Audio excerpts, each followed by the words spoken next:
everyone. Can you hear me? Debbie, I can see you. So yes, okay, great. Good afternoon, everyone. Good to see so many people here today. Welcome to our annual Parents and Family Orientation. My name is Emily Yamrick, and I am the Associate Vice President for Student Success and Engagement and the Dean of Students. And I'm thrilled to host today's orientation. And I hope that we can answer some of your questions as we welcome you to the MMC community. So I feel like my eyes are all over the place because I'm looking at everybody on the screen. Before we begin, I want to acknowledge that this pandemic continues to impact our daily lives, and I want to thank you for your flexibility and understanding as we pivoted this week to an all virtual format after the new guidance was issued by New York City.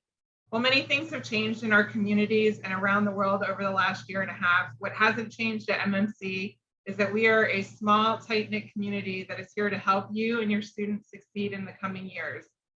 And you will hear that message throughout today's event.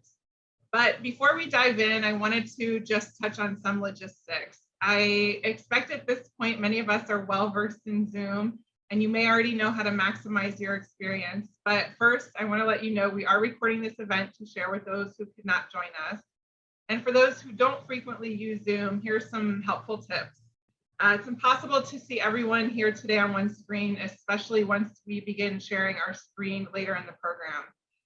When we're not sharing, on the upper right, you can set it to gallery view if you want to scroll through and see who's here today. But if you want to see who's speaking, you can set it to speaker view. We know Zoom can be challenging for large groups, so please remain on mute throughout the program. Hopefully you got a chance to view our program for this afternoon during the pre-show slideshow. Speaking of that slideshow, I saw we had accidentally left on our campus tour slide. So I apologize for any confusion, but we are not offering any campus tours today. Today, we have several members of our administration are here to welcome you. We have a few students who are going to share a little bit about their experience at MMC. Some of my colleagues will share information about the work that they do, services offered, and available resources.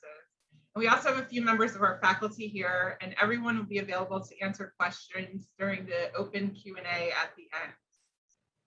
So before we dive into the official welcomes, I know many of you are in the final stages of this transitional experience, and I want to highlight 4 key tips that might be helpful in the coming days as you and your students start to adjust to your new normal, a phrase that I think has maybe become a little overused in the last year. The first is to prepare yourself. You spent the last 18 years or so preparing your child to become an adult, and now they have no choice but to learn how to adult, as they like to say. Your family is experiencing the same event, but in different ways. Your student has a lot of new things to navigate, such as learning how to identify study time, how to eat healthy after they discover cupcakes in New York City and live on cookies, how to figure out the subway system, or how to write college level papers. It will take time, and Fine cookies are definitely. Oh, I see those cookies already made an impact. Number 2, promote independence. Give them the space to become the people you want them to become. You need to push them to do things on their own, yet at the same time, let them know that you're there when they need you. During the course of regular life, your student will have problems that need solving, whether they have a roommate issue, registration difficulties, they miss their dog, or they're just homesick. Let the students figure it out on their own and let them fight their own battles as much as possible. The pride for them that comes from learning how to solve their own problems not only encourages them, but is critically important to their growth. Seek assistance. One of the facets of independence is learning that that doesn't mean you can't ask for help. As you will hear today, there are offices and staff who are available to help students with any issue they may have, whether it's about an internship, spring registration, tutoring, and math. We have the resources to help your student, but often that will require them to ask for help. We are a small school, which you will hear many times today, and it is likely someone will try to connect with your student to assist if they're concerned. But if they're trying to hide or they're embarrassed, please encourage them to ask for help because we are here to help them. And the 4th, encourage involvement. There is a lot happening at Marymount Manhattan College. We have welcome week events, orientation programs, residence hall programs, academic focus programs, campus activities board, and so many other interesting ways to meet people and get involved. If your student tells you that there's nothing to do, tell them to join a registered student organization or student government or the campus activities board. They might have to hit pause on Netflix, but connecting with their fellow students and making new friends will absolutely be worth it. I hope those tips reassure you that many others are experiencing the same thing right now and that it will all be okay because we are in this together. It's now my special pleasure to welcome our dynamic and passionate president, who some of you may have met today if your student was moving in at 55th Street earlier this morning. Marymount Manhattan College's 8th president, Carrie Walk. Thank you so much, Emmeline, and good afternoon, everyone. I am delighted to welcome each and every one of you to the Marymount Manhattan family. Family, it's a word you are going to hear a lot today. I'm coming to you from atop Nugent Hall on the Upper East Side on our main campus, and I have a feeling that you are zooming in from perhaps New York City, but probably from all over the world. I can't tell you how proud we are that you have selected MMC, a one-of-a-kind college, to be a part of your family's educational journey. We have been busily at work for literally months now, preparing for this week and the beginning of the fall 2021 semester. This has been a historic 18 months as we work together to cope with the ongoing global pandemic. And although the times are uncertain, one thing you can be certain of is that MMC is what it has always been, a vibrant, tight-knit community, as Emmeline said, tight-knit community of intellectually curious and creative students, faculty, and staff, animated by New York City and all that this great city has to offer. Right now, I'd like to give you a sense of our college and our educational philosophy by sharing a 3-minute video. I think it conveys the passion all of us feel about our students and our mission. Emmeline?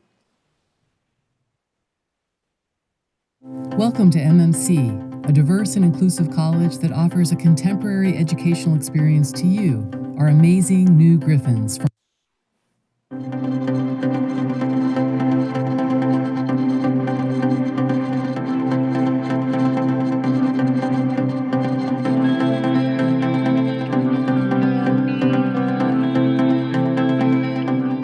Marymount Manhattan, a college so embedded in the life of New York City that Manhattan is in its very name.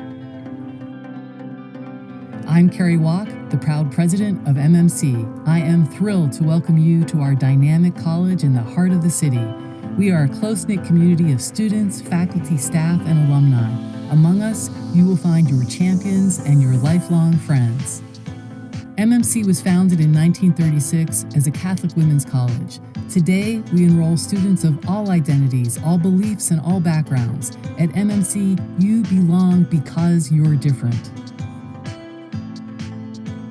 At the heart of an MMC education is New York City creativity. Like the city we call home, MMC is famous for its offerings in arts and culture, whether that's dance, theater, art, film, or writing. But like everything else at MMC, our New York City creativity goes well beyond the expected. It infuses everything we do. Take business. We spin it creative, branching out to media and arts management, advertising, and fashion marketing. And the sciences? You won't be lost in a gigantic lecture hall here. Instead, you may explore how the sounds of the city affect your classmates' moods, or design imaginative scientific experiments that can reveal the nature of the world in which we live. Ever wonder what's in a puddle on a city sidewalk or in a pond in Central Park? You can find out at MMC if you really want to know. New York City creativity. It's at the heart of the social movements you will ignite and the social issues you will take on, like food insecurity, racial inequity, and economic disparity. At MMC, we believe that if we nurture your New York City creativity, you will be able to find purpose and adapt and grow throughout your lives. We also believe that through creative problem solving, you will achieve our founder's vision of a just and equitable society in which each of us makes an impact because we must. And that's why I am so passionate about MMC and why I can't wait for you to make this college your own. So bring it. Bring your whole self to Marymount Manhattan. Mix and match your interests. See connections where others see boundaries. And most of all, open up to everything that MMC and NYC have to offer you. Let us together create your future.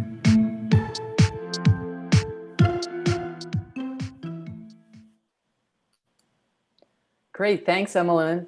And everyone, I hope the video gives you a sense of what we stand for at MMC and how much we care about our students. We deeply prize their self-expression and individuality. We say to our students, come as you are and be who you want to be. As a college, I promise you that we will do everything in our power to provide an educational experience that is welcoming and transformational. Thank you for entrusting your favorite student to us. And it is now my great honor and pleasure to introduce our Chief Academic Officer, Dr. Peter Naccarato, whose full title is Vice President for Academic Affairs, Dean of the Faculty, and Professor of English and World Literatures. He is as wonderful as his title is long. Welcome again to the MMC family, and take it away, Peter. Thank you so much, Carrie, for that wonderful introduction. Good afternoon, everyone. And I am so pleased to have this opportunity to welcome you to Marymount Manhattan College. As Carrie said, my very lengthy title is Vice President for Academic Affairs and Dean of the Faculty. And while I've been in this role for about a year and a half, I have been a member of the faculty as a professor of English and World Literatures for over 20 years. And based on my many years of experience at MMC, I can assure you of one thing. You are putting your student in excellent hands. We are a small community who care deeply for each other, who support each other, and who come together to face challenges and to celebrate our accomplishments. First, we acknowledge the challenges that we have all faced over the last year and a half. I hope that you and your loved ones have been safe and remain healthy. And second, we're here to celebrate. We celebrate the beginning of a new academic year and the arrival of so many wonderful new students and their families. And while we're not on campus today, we are excited that over the next few days and weeks, 71st Street will once again be filled with that unique MMC spirit and energy. As we came together during the pandemic, our faculty did amazing work bringing this MMC energy into our virtual classes.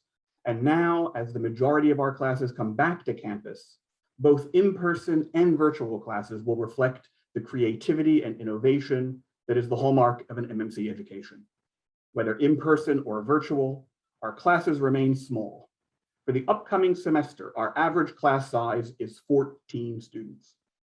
And whether teaching in person or virtually, our faculty always prioritize student-centered active learning as they encourage students to express themselves intellectually and creatively. And as New York City opens up, it means that our faculty will continue to make it an important feature of their classes, from visiting the city's world-renowned institutions and cultural landmarks to engaging with New York City-based professionals, from actors and directors to dancers and choreographers, artists, writers, filmmakers, civic leaders, and industry insiders. MMC is inspired by the energy and unique opportunities of New York City. We are so excited to share these opportunities with our students and to make it a unique aspect of their education and professional preparation. And speaking of professional preparation, the changes that faculty and students needed to make over the last several semesters as we transition to virtual classes have actually provided us with important opportunities to expand how we prepare students for their careers.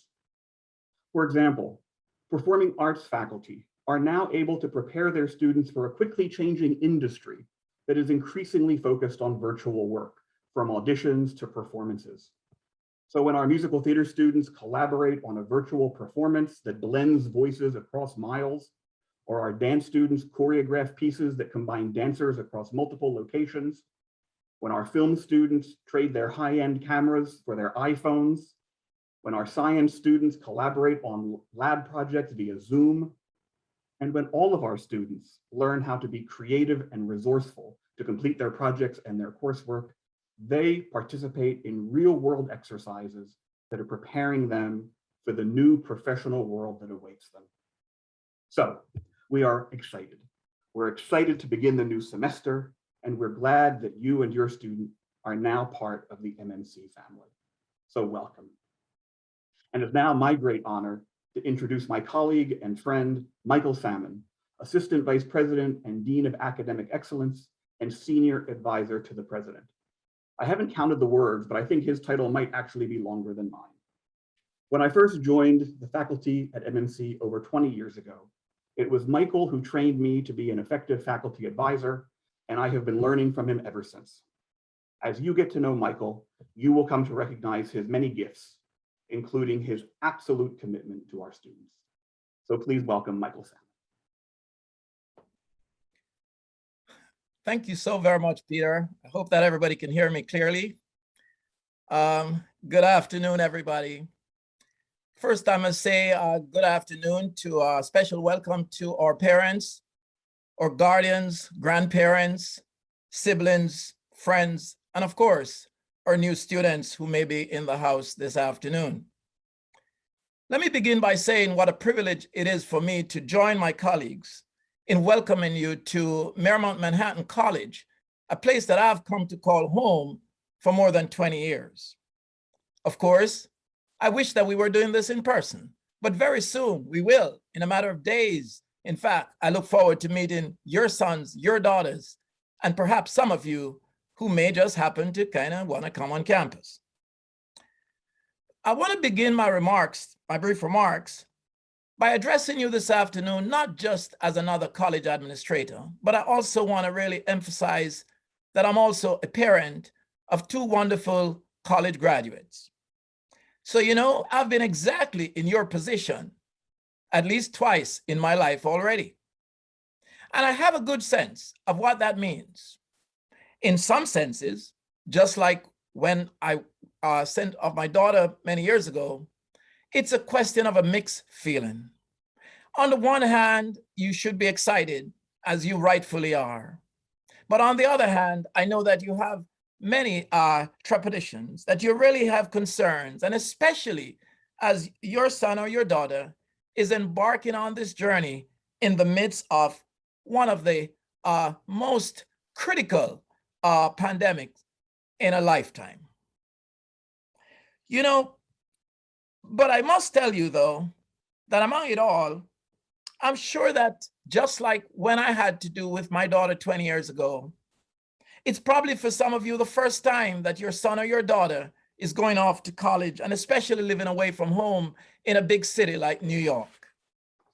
It's probably the first time that they're going to be away from their friends, their relatives, their pets. The first time they're going to be living with a stranger of a different race or ethnicity, from a different country and culture. The first time they'll have to wake up by themselves without you saying it's time for school. The first time they have to do their own laundry. But you know what? They learn fast. They'll get it done. The first time they have to manage their own financial affairs and a credit card, but they'll get it done. Having had the experience that I've had, I know they will. And having spent as many years as I have at Marymount, I know they will do it. But you know, I have some good news for you here. And that is that here at Marymount, there's no other place that I think they could be in the middle of this great pandemic in these challenging times. I have two words for you. It's a great place because here at Marymount, we care. You see, if your son or daughter is living in one of our residence halls, I can assure you, as Emmeline suggested, I can assure you that our residence life staff is there willing and able and waiting to help. They're making your son's or daughter's health and safety their top priority simply because we care. Sometimes you may find that as a new student, they may be feeling down and homesick. It happens to everybody. But my colleague who I know is on this call, Dr. Debbie Giordano, with our highly trained staff in our Counseling and Wellness Center is there to help, to listen, because we care. Sometimes some of them may feel academically challenged, as we all do when we're stepping into a new area. Going off to college for the first time can be challenging. We have some wonderful folks in our tutoring and our center to help students overcome those challenges, never mind our faculty and advisors who always are ready to do so. You know, one of the things that students worry about as they head off to college is, will I meet a new friend? I'm leaving all my friends behind. Again, I want to assure you that here at Marymount, as the president said, and Emmeline, we're a close-knit community. They will meet friends. And in fact, we have a wonderful team of peer leaders waiting to help in that process. You know, whether students want to talk about majors or minors or anything else academic, our faculty is here waiting to help. They're doing it because they care. We care about students with learning challenges. And that's why my colleagues are ready to help all those who may need a little bit of assistance as they get going with their college career. My colleagues in the Career Center, Robin Knappman and others, are also ready to help students think about their career and to clarify where they want to go. They're doing it because we care. See, parents, these are indeed challenging times, as everybody has said. But of course, as the president just said, and I'd like to underscore, we've spent hundreds of hours over the last year and over the summer in getting ready for your son or your daughter to be here. We've done it all because it matters to us and we care. But I want to say one more thing here, because above all the things that I've just said about caring, over the past year, as you know, people of goodwill and people with much courage across the country and around the world have stood up against social injustice, racism, and economic inequality. You see, as a member of this community, I feel honored about the strides that we have made on that front. And that's why today I'm proud to say to you that your son, your daughter, and your students are welcome here, regardless of race and color and ethnicity and nationality and class and gender identity, sexual orientation, religious beliefs, political orientation, and anything else. We welcome you all with open arms. We do this not just because it's political, expedient, or fashionable. We do it because we care. That's why we do it. But you see, you don't have to take my words for any of what I've just said. Here's what I want you to do, parents and guardians. Over the next few weeks and months, I want you to ask your son or your daughter whether or not they've had a conversation with a faculty member or faculty advisor. Ask them what they thought about that conversation.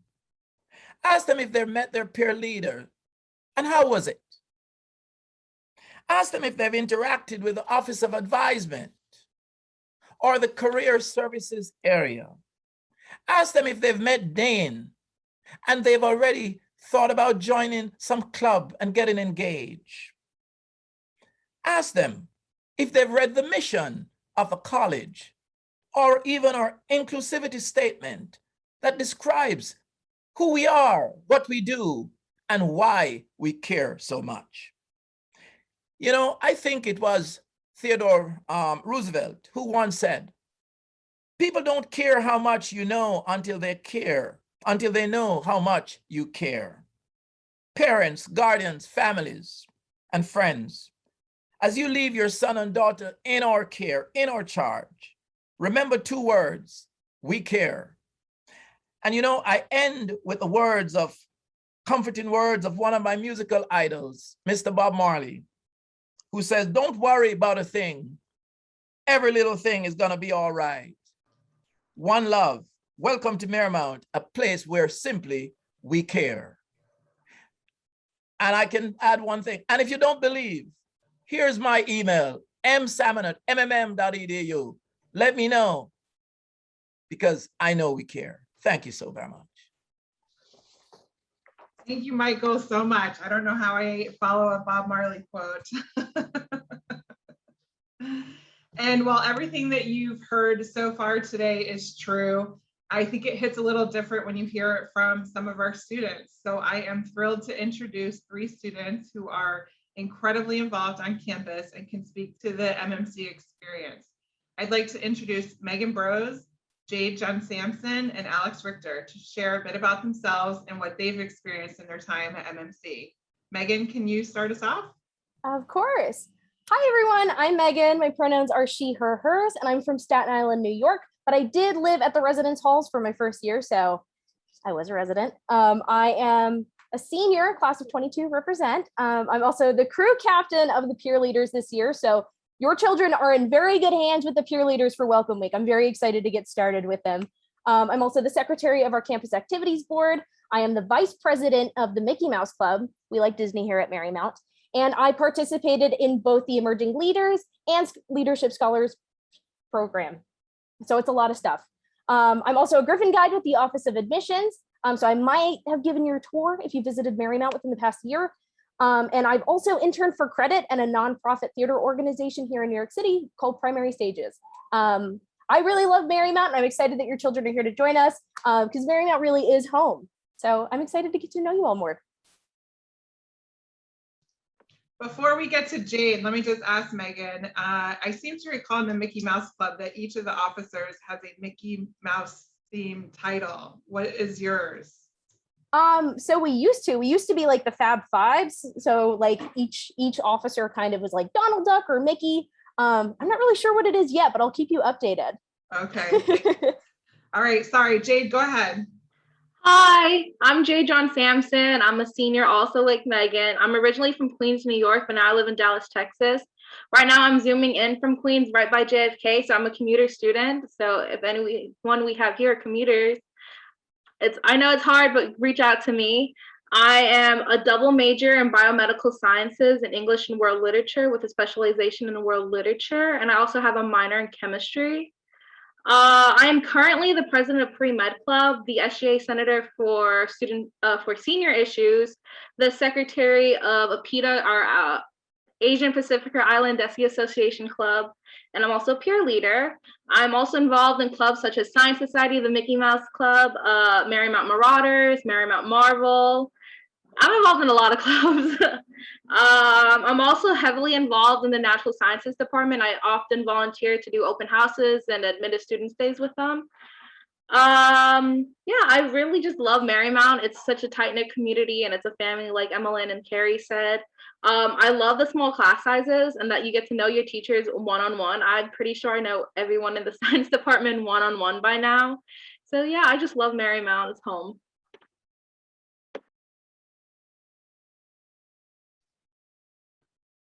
Thanks, Jade. I think we have Alex up next. Hi, everyone. Oh my gosh, I'm so sorry about that. My name is Alex. I am a sophomore. I use the he, him, his pronouns. I'm in the musical theater program and the public relations and strategic communications program.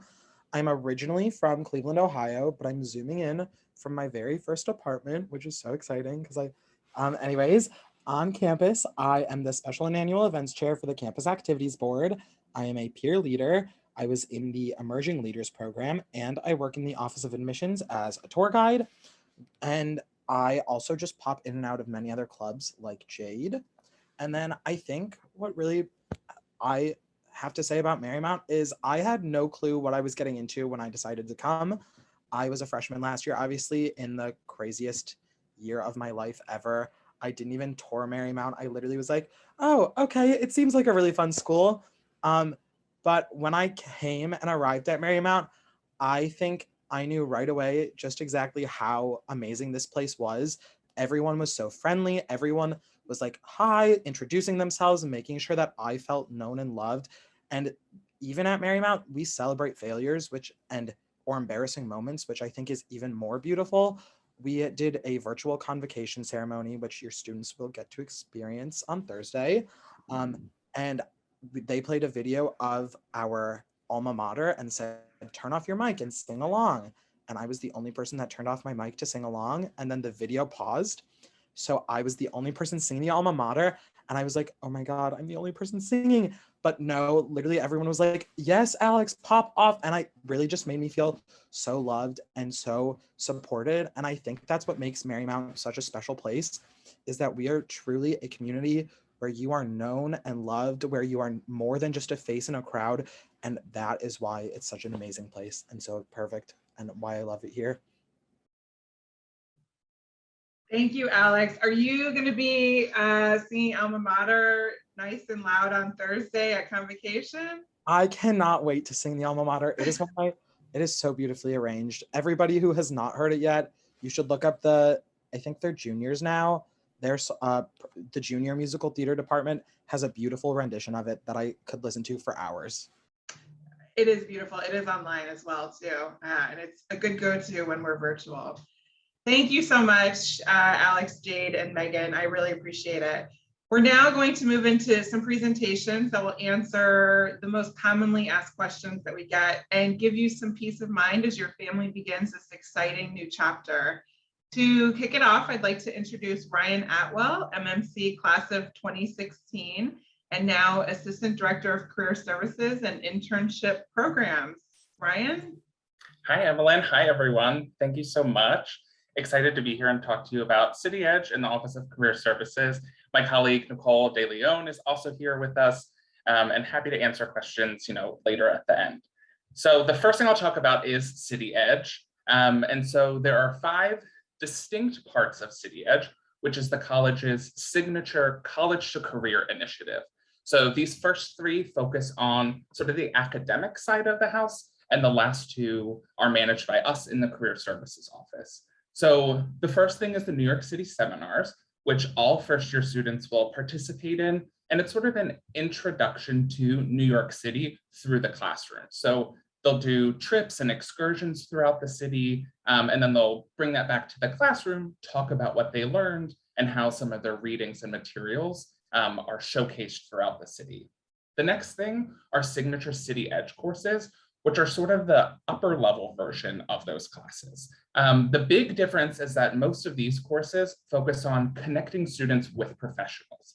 So a lot of the times they'll still go on excursions, say to the Met, but instead of just going there to learn more about the city, they're going to speak to a curator of an exhibit and what that process looks like and how they do it. Or a lot of the times in the fine and performing arts, they'll bring in professionals into the classroom to provide feedback and adjudicate, during senior showcases, for example. The third thing are advisory boards, which most academic departments have one, and they're made up of alumni, professionals, and they provide advice and counsel to faculty members of how to maintain their curriculum and keep it updated and relevant so that when students graduate, they're graduating with the relevant skills necessary for that industry. Moving into our office is Career Lab, which is our online career and professional development program. There's 4 different sections of it, and it moves sort of through all of the stages of learning about yourself and how to speak about yourself professionally, to building an online presence that's professional, and then preparing for interviews and internships, and finally, how to find a job when you graduate, and some different skills of, what it's like to be an adult. So renting an apartment or filing taxes, understanding your health insurance, all of those things that commonly aren't taught in school. The last part, which is my favorite part to talk about, is the City Edge internship stipend, which this year we've increased the amount to $1,800. So it's an $1,800 stipend that students can apply to receive if they're completing an unpaid internship at a nonprofit or government organization. So a lot of nonprofits and government organizations don't pay because they don't have the budget to do so. So we want to encourage students to apply to these amazing opportunities.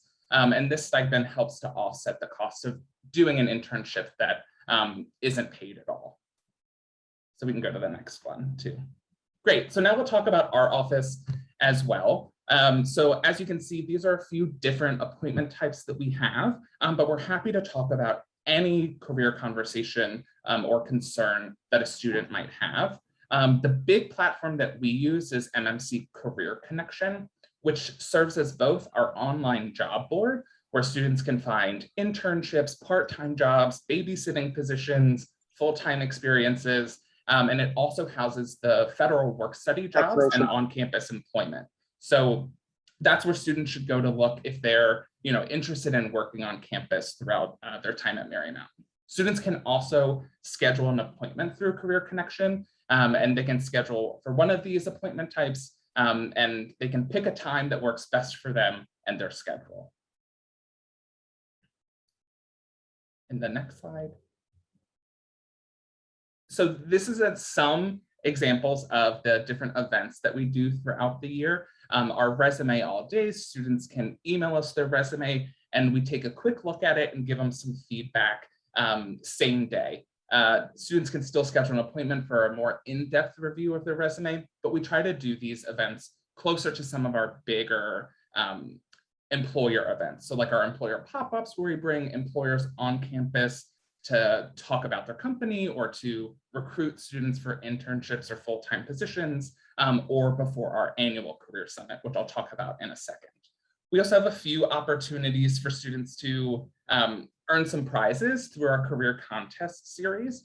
We have a few Spot the Mistakes series where students find mistakes in resumes or cover letters, and they're entered in to win a gift card at the end of that.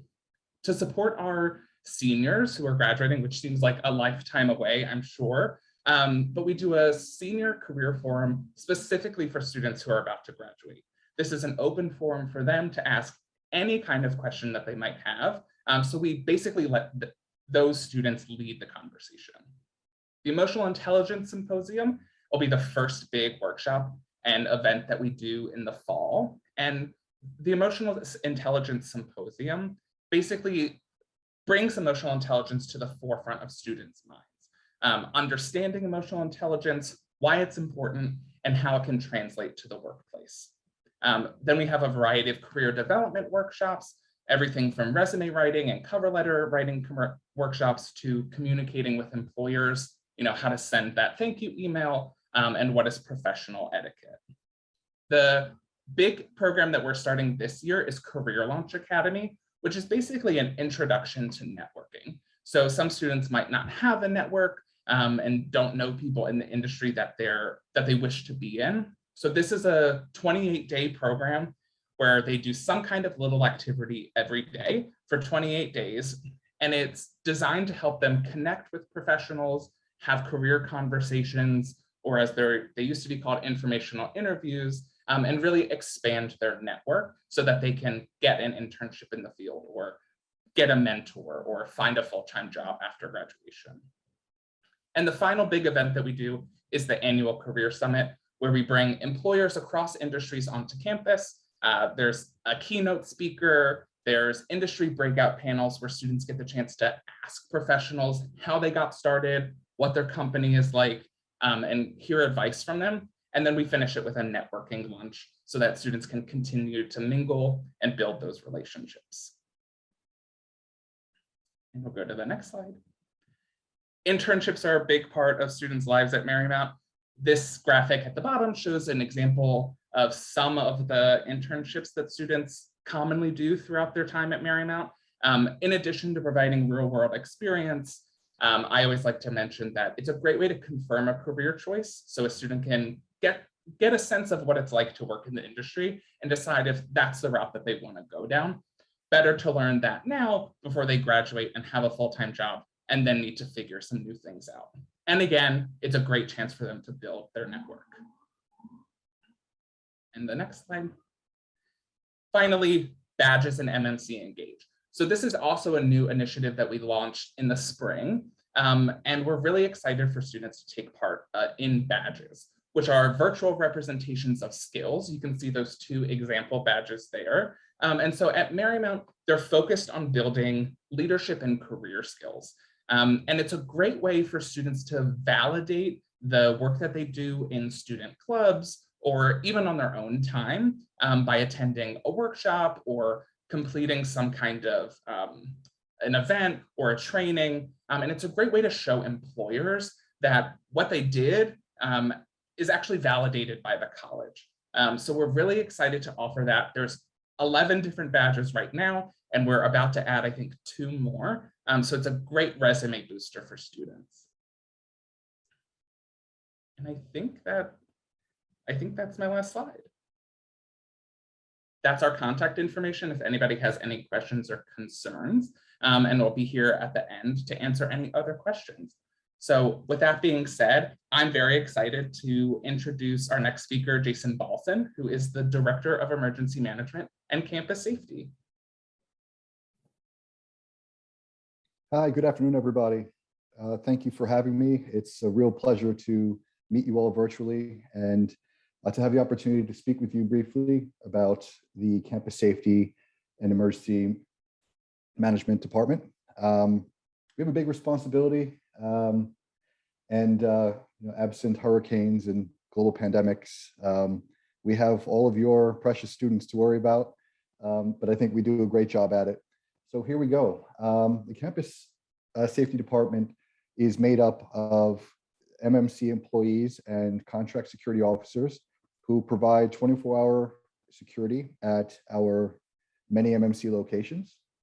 We really are committed to providing the best service possible, of course, while respecting others, treating members of the community with courtesy, fairness, and respect at all times. It's a really important part of how we operate.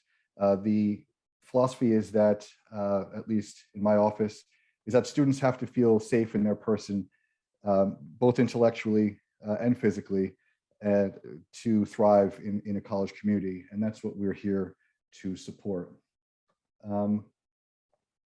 We have an obligation under federal law to provide crime statistics under the Jean Cleary Act of 1990.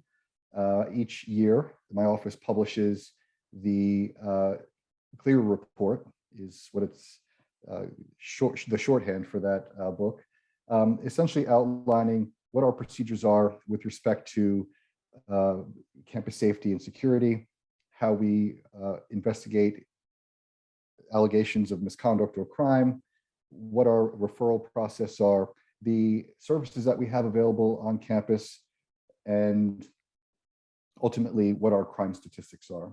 I want you all to rest assured that our campus is very, very safe.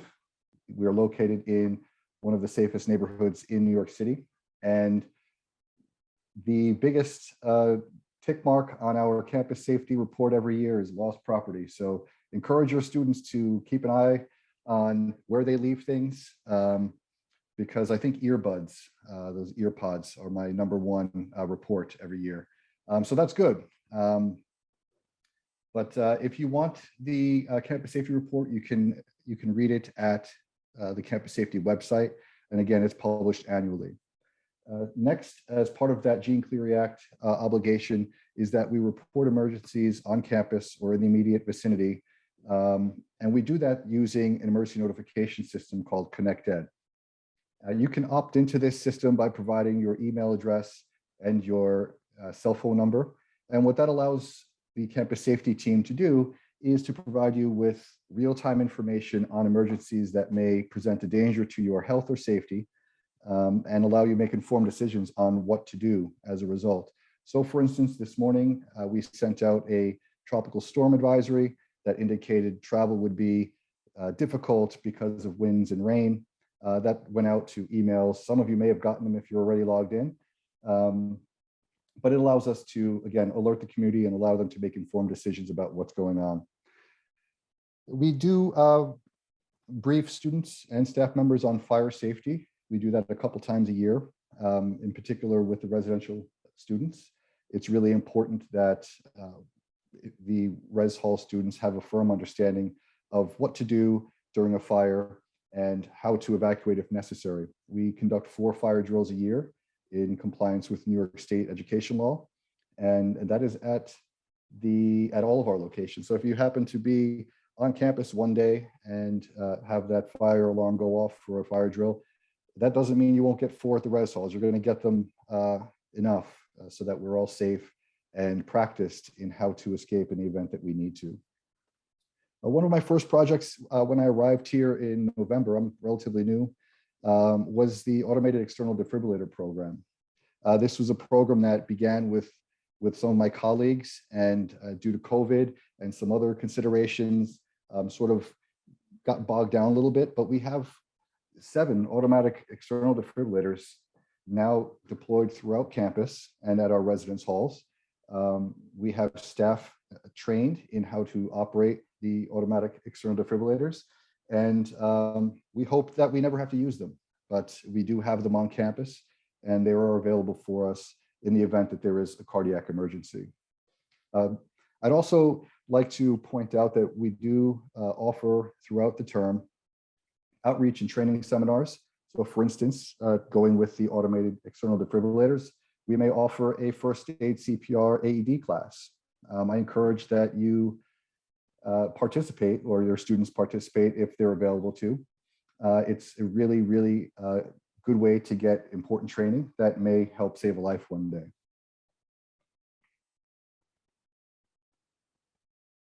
And now we'll go into the health and safety protocols. We've been working very diligently over the course of the last 18 months, but more importantly over the summer, to bring the most current and safest set of protocols that we could possibly come up with in compliance with CDC recommendations, New York State and New York City requirements. I guess we'll start with the mask mandate. As a result of the CDC classifying the city of New York as an area of high transmissibility, MMC will begin the term with the mask mandate in place. That means that all individuals entering an MMC facility will have to wear an appropriate face covering at all times while indoors. Our screening and monitoring reporting is all compliant with New York State and New York City law, which means that in the event of a confirmed case, we would make certain notifications as required by law to the Department of Health and begin a contact tracing program. Our cleaning and sanitization efforts have been enhanced over the course of the pandemic. They include a overnight deep cleaning of high traffic, high touch locations. They also include a deep cleaning of any location that was identified as having housed a known confirmed case of COVID.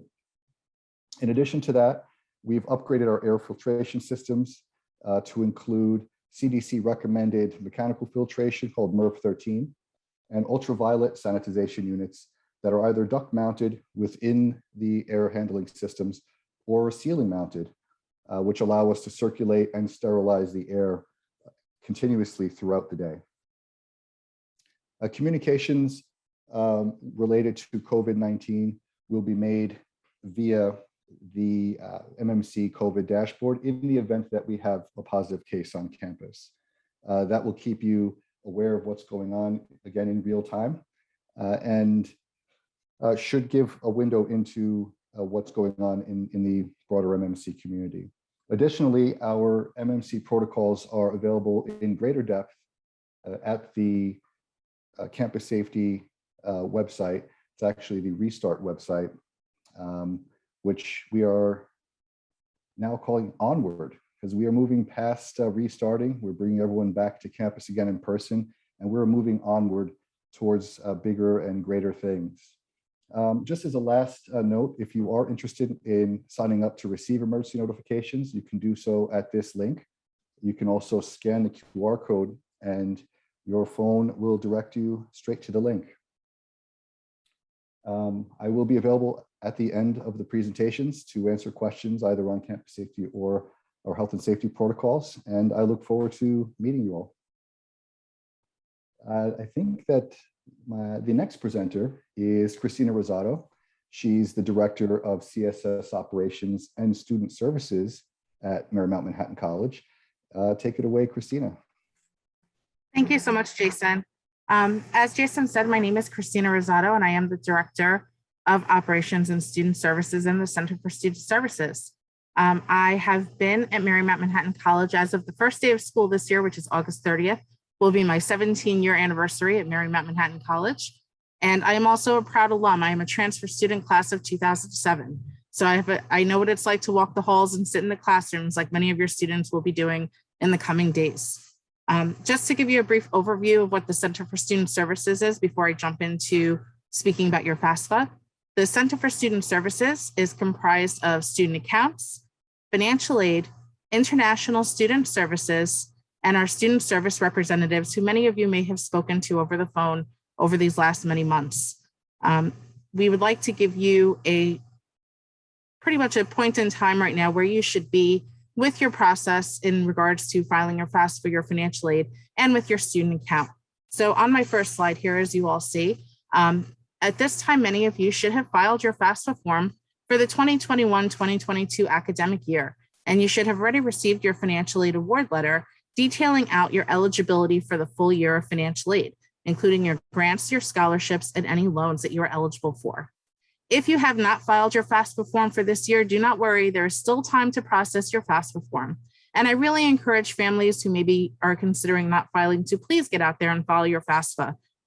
Regulations are constantly changing, especially under the new administration this year, and we are receiving updates that even impact the current year that we are in right now. So the best thing for us to make sure that students are getting their maximum consideration for financial aid is to make sure that you have that FAFSA form on file. So I please encourage you to file one as soon as you can if you have not done so already. Along the same lines, we do understand that as this pandemic has passed, many families are experiencing extenuating circumstances that are impacting their ability to finance your students' education. When you did your FAFSA form for this upcoming year, it was based on your income information for 2019, which is 2 years ago. We do understand that many things have changed in these last years, and I would like to encourage any of our family and our students that are here right now that if your family is experiencing any financial difficulty, to please outreach to the Office of Financial Aid and speak to one of our financial aid counselors.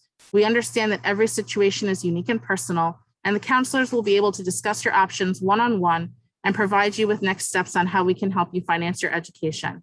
This doesn't just relate to the pandemic. This is also something that is open to families for the entire year, that if for some reason you're experiencing any difficulties at any point throughout the academic year, please make sure you outreach to one of our financial aid counselors. And as crazy as it may sound, I am putting this on all of our families' radars that the FAFSA form for next year, the 2022-2023 academic year, does come out every year on October 1st. So as soon as that form becomes available, we would ask you to please make sure that you file your FAFSA form so it is ready for you to go, again, to get that maximum consideration for financial aid for the following years. Just to let you know, as incoming students for this year, many of you would have received your financial aid award letters very early on in the cycle before you made your decision to attend Marymount Manhattan College. As a continuing student, your financial aid package for the future will not be available until after the spring term ends. So even though you're filing your FAFSA early, we have to review all of your students' information and their academics before we prepare their packages for the following year. Next slide, please. So you would have also received a copy of your billing statement, and it will be issued monthly to you from the Office of Student Accounts. Your financial aid award letter would have shown your financial aid awards for the entire year. However, when you get your billing statement from Marymount Manhattan College, it is per semester. I encourage you all to look at your account online via MMC Connect so that you can view your current balance and account activity. If you have not arranged for your balance to be covered, there's still time for you to make sure that you process all of your student loans if you're looking to borrow, or if your parents are looking to borrow a loan to help cover the difference on your tuition, that they go on and they apply for those loans as well. We also do offer the option for families to apply for a payment plan online. Payment plans are available and payments can be made via credit card, and payment plans are still available. As you can see the schedule that we have listed out there, where you can make monthly payments that are interest-free on your account for the semester. Please know that if you do sign up for a payment plan, the payment plan is per semester, and you would have to re-enroll again for the following semester after the student has registered for the spring. If you're applying for any loans, those loans can be borrowed for the whole year, and we encourage you to take care of those loans for the whole year, so that way you don't have to worry about borrowing those or reapplying again come the spring semester. Next slide, please.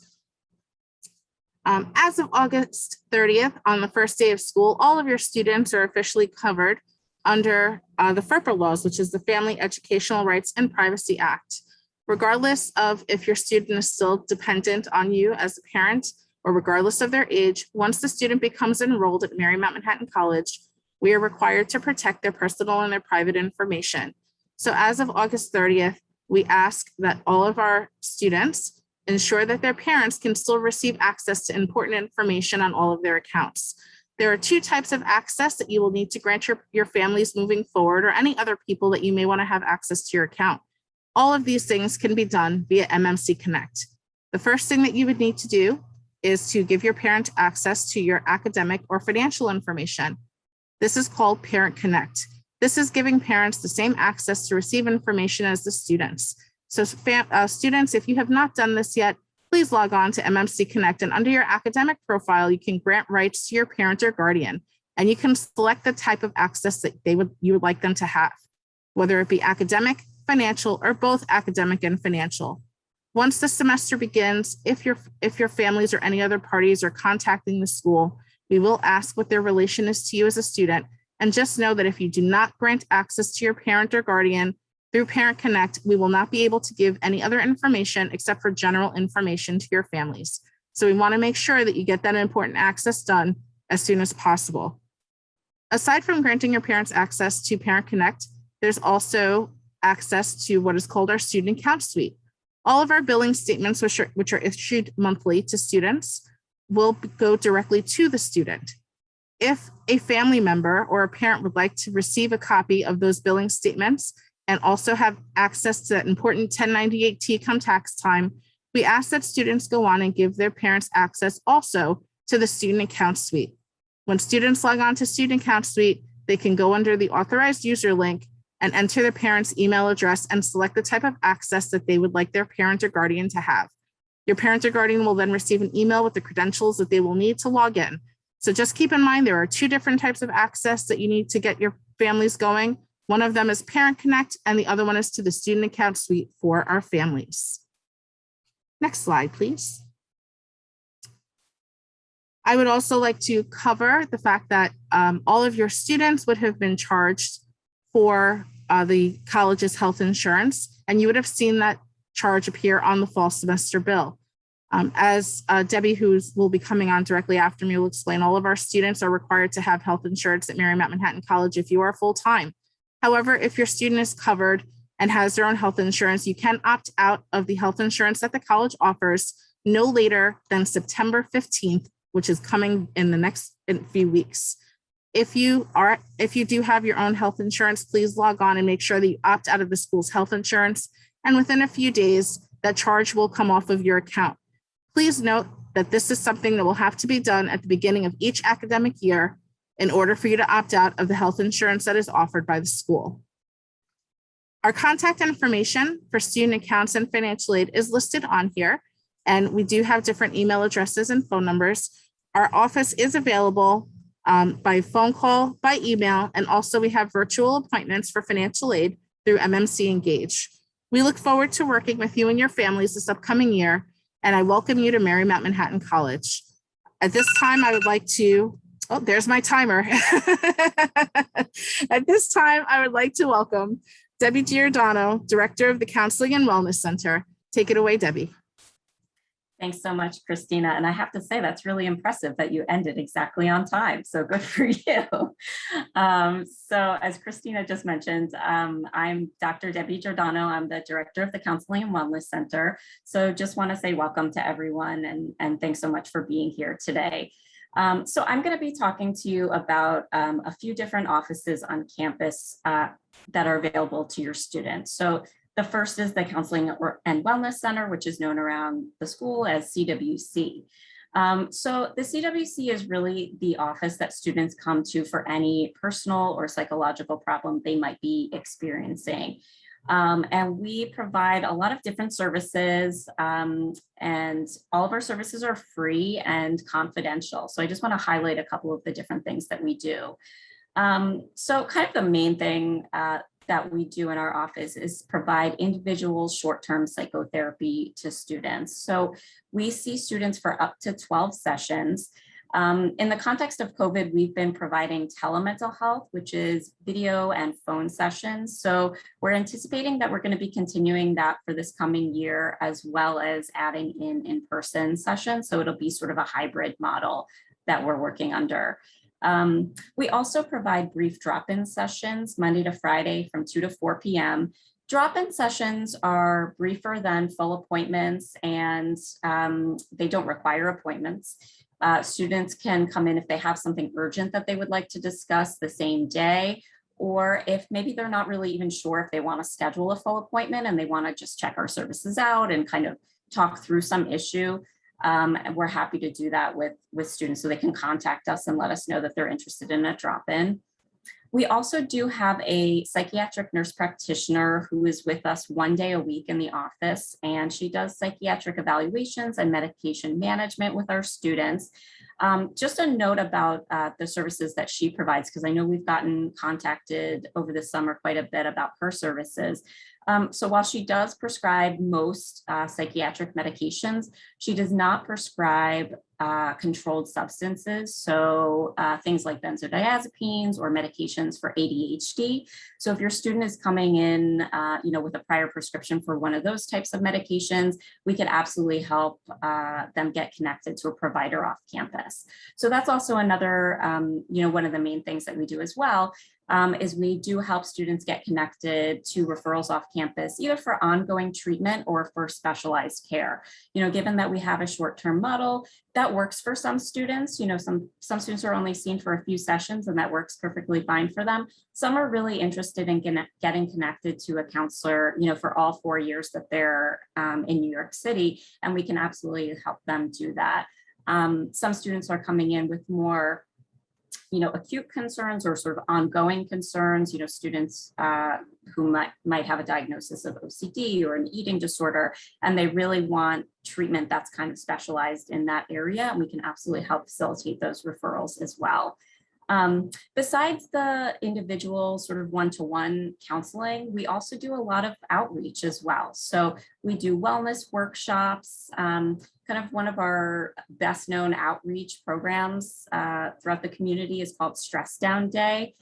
This year we did Stress Down Week because it worked a little bit better on Zoom to kind of space it out. But Stress Down Day, historically, when we've been in person, is the day that we bring in, therapy dogs. We have free massages available for students. We do lots of hands-on stress reducing activities like playing with Play-Doh and coloring mandalas and making aromatherapy neck pillows and things like that. And it's a really fun day for students. We've obviously had to change it a little bit for, during COVID, but we're definitely going to do something for Stress Down Day in the fall and in the spring as well. And the relaxation station is located on our website, actually, and there's several different audio files that are free for students to use on different relaxation techniques and exercises, kind of mindfulness exercises. So rather than a student having to go and pay to use an app, they can go on our website and use one of those, and it can really help with that relaxation. As Christina mentioned before, so our office is also involved in some more administrative things as well. So I might have even been in contact with you, with some of you already this summer regarding your students' health insurance plan or collecting their immunization records. So just to reiterate what Christina said, students will need to opt out of the student health insurance plan by September 15th, or they will be charged for that insurance. The waiver site is on the University Health Plan's website, and if anyone has any difficulty locating that waiver or the enrollment form, or has questions about whether they're eligible to opt out, you can contact our office. And then we also collect immunization records for measles, mumps, rubella, and meningitis. Some of you might have questions about the COVID vaccine that your student has been submitting. That doesn't come through our office, that comes through a different area. But if you have questions about that, you can feel free to reach out to us as well. And our phone number, our email is listed on the bottom of the screen there, as well as our website. So I think we're good to go to the next slide, please. Thanks. So I'm also going to talk to you about a different office on campus called the Dowzangi Student Health Center. So this is really the office that your student would come to for any physical health concern. It's located, we're two separate offices. Dowzangi Student Health Center is located in the 55th Street Residence Hall on the first floor. So it's extremely convenient if your student lives there in 55th. But of course, it's open to all students, whether or not they live in the residence hall or not, or whether they're a commuter student. And it provides free primary care to MMC students. It's staffed by a physician assistant and a medical assistant. The Student Health Center is actually run by Mount Sinai Beth Israel Business Help in partnership with the college. So it's really nice to have that partnership with a big health system off campus so that they can really easily make referrals to specialists and things like that, or help students get connected to the appointments that they need. For this coming year, they'll be providing in-person and telehealth appointments. And they really treat a lot of things that your normal primary care doctor would treat. So if you have a cold, a flu, a sprained ankle, or need to have blood drawn or get a prescription for antibiotics, those are all things that the Dowzangi Student Health Center could help with. So I did mention it's free. The office visit to see our physician assistant is free. However, there are some fees associated with things like lab tests or vaccinations. So things that you are kind of above and beyond the normal office visit might have fees associated, but you can get an invoice provided by the health center and submit to your insurance to get reimbursed for that. Just a note about COVID-19. So the Dowzangi Student Health Center is not equipped to provide COVID testing or vaccines, but can absolutely help students with consultations and then get connected to off-campus referrals. And their appointment, you can schedule an appointment with them. That's, calling or emailing is preferable to just walking into the office because they are a very small office. So if your student needs to make an appointment, they can call or send an email. I think we can go to the next slide. So just putting on my psychologist hat for a second and shifting a little bit away from the administrative side of things. So I did just want to sort of echo some of the things that Emmeline and Michael Salmon had mentioned earlier in the presentation. This is a really big transition that your student is about to make, coming to Marymount, coming to New York City. There's so many changes. So many things happening, and especially in the context of COVID, there's just a lot going on. So I just wanted to provide some tips for helping your student and maybe yourself to navigate that transition to Marymount.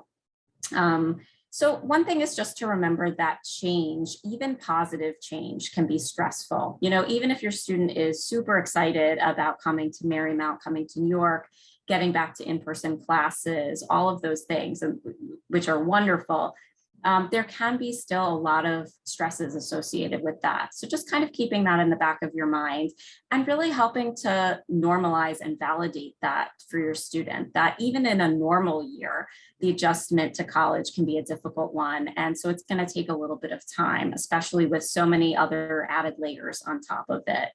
And sort of as was mentioned before, really to encourage your students' autonomy, allow them to, when they do encounter some obstacles or problems, because let's face it, those things will absolutely come up, to kind of resist the urge to problem solve and instead encourage the autonomy of your student and to really listen to what's going on, to empathize, of course, and then to really help your students strategize some solutions for themselves, to ask questions like, well, what might you do about that? Okay, you're having trouble in that course.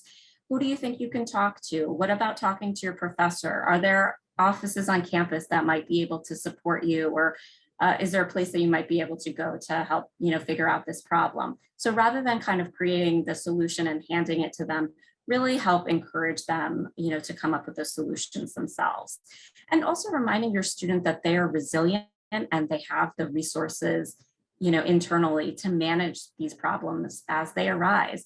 Everyone has experienced problems and adversity in the past, and yet here your student is on, the brink of starting college. So they've made it here. They can solve these problems. They can, come up with solutions when things kind of go wrong. So really reminding them of that resiliency and encourage them to kind of use it. And then just open up the conversation around mental health. I think that's one of the biggest things that we all can do right now is kind of acknowledging that folks are struggling and sort of open up that conversation and checking in with each other and saying, you know, I've noticed this has changed and are you okay? How are you doing? And then of course, encouraging your student to reach out for assistance if they're really struggling. And the last piece I just wanted to mention is knowing when to step in. So as much as we're trying to encourage that autonomy of your student, also knowing when things have kind of gone down a bad path and things have gotten a little serious. You know, if you're really concerned about the health and safety of your student, absolutely don't hesitate to reach out to Marymount. So if your student is disclosing that they feel suicidal or that they're really struggling with self-injury or that they can't get out of bed and they've missed 2 weeks of classes, you know, or they're crying all the time. Those are really big red flags that, of course, you don't want to keep to yourself. And please do reach out, you know, to our office. The Counseling and Wellness Center is happy to assist with that. Or there's lots of other campuses, lots of other offices on campus as well that are great support systems. So do reach out if you need us. So thank you so much. And I'm going to hand it back over to Emmeline. Thank you, Debbie, and everybody else. Our plan in person was going to be to have everyone who didn't have a student living on campus be able to leave the space at this point in time. But I know many of you have students living on campus, and especially with the coming storm, probably have some questions.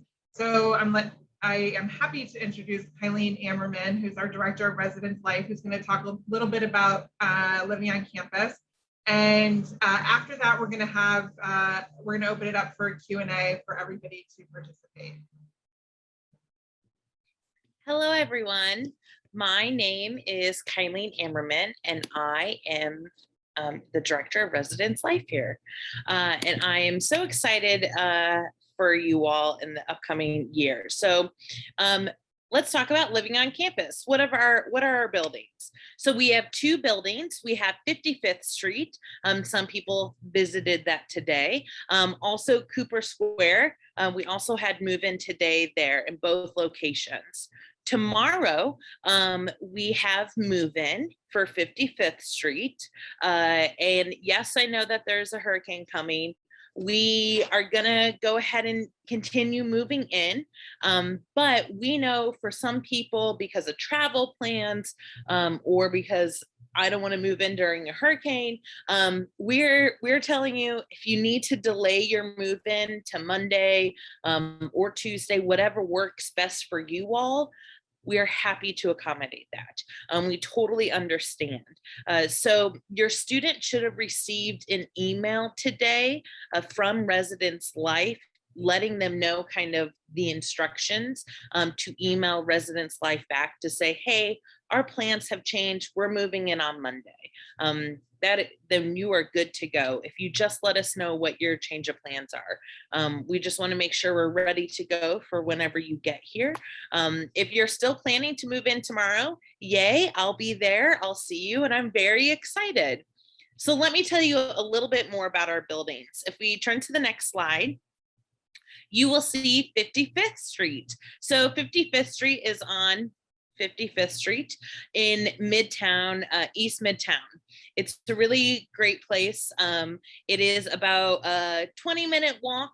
If you're a super fast walker and you hit the right light, maybe a 13, 14-minute walk, but a 20-minute walk is what I would plan for. This building is mostly filled with first-year students. We do have some of our transfer students are living here, and we also have some of our continuing students. So it is a mix, but it's mostly first years. We have apartment style, so there's 2 bedrooms per apartment, and those bedrooms will have 2 to 4 students in each bedroom, and then it holds up to 4 to 7 students in one large apartment. Moving on to Cooper Square, I apologize. That is located in the East Village.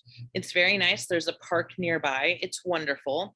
And that's a 25-minute subway ride to East Campus. It is similar that it is a suite style type of living rooms.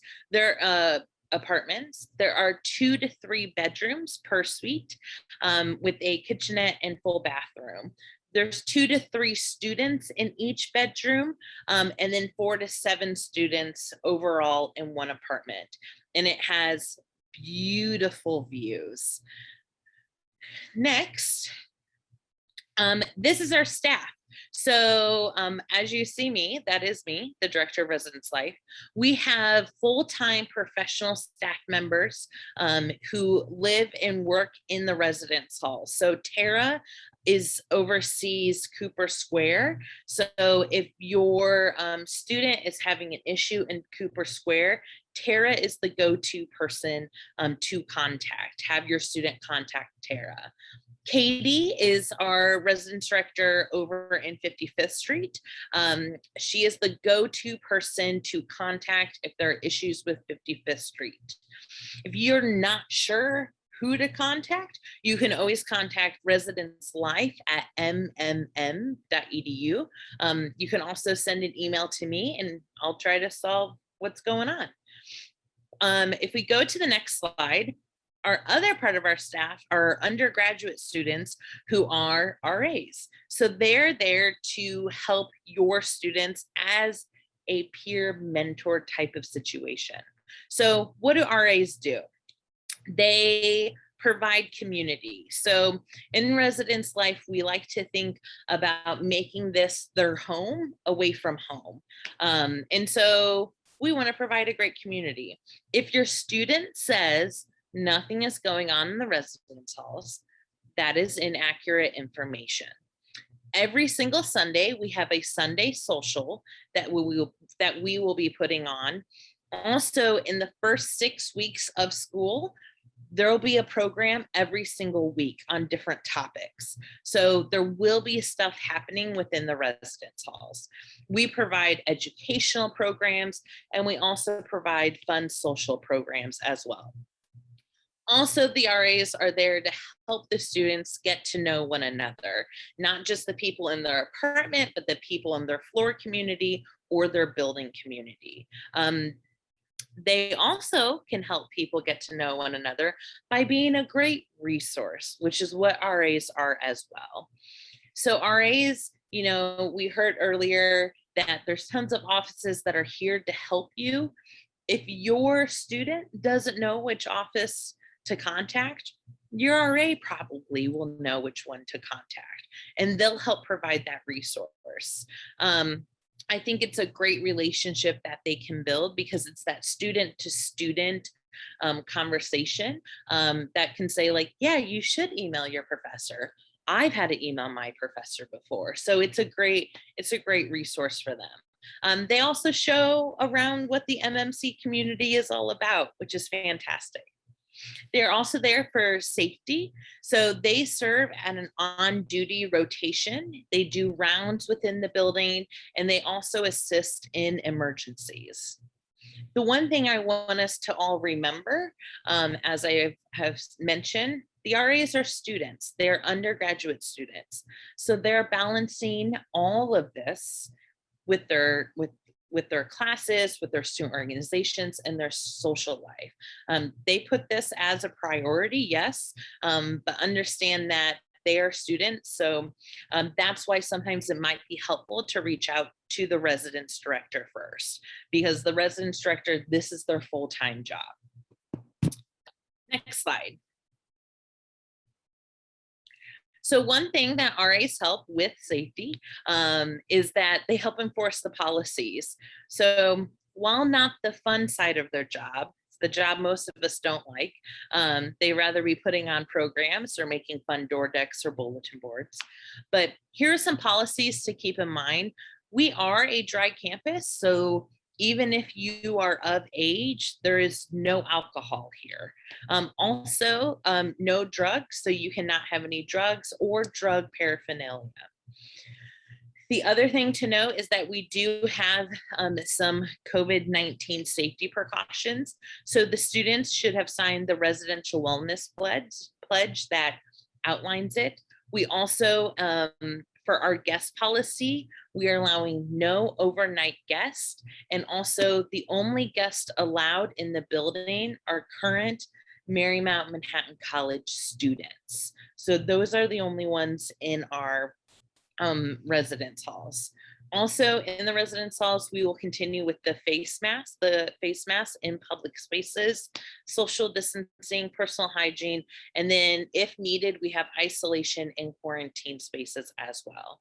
Your students, after they move in, if they are moving in, will be having a floor meeting with their RA to discuss it.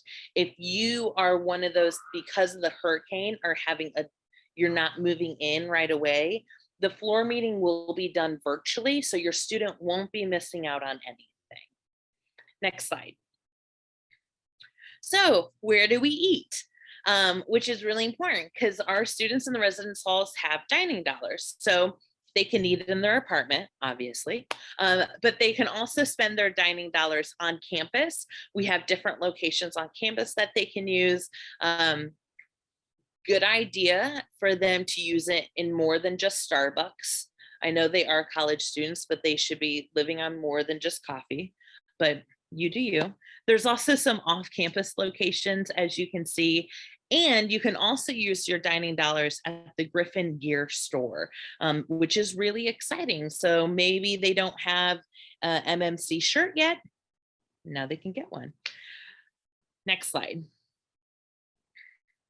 And I just want to stress again, because I know that this is always a concern, we try to make sure that our halls are very safe. So we have security 24/7 in the halls. They are the ones that let students in or not, or let people in or not. There's also the apps that I know Jason mentioned earlier.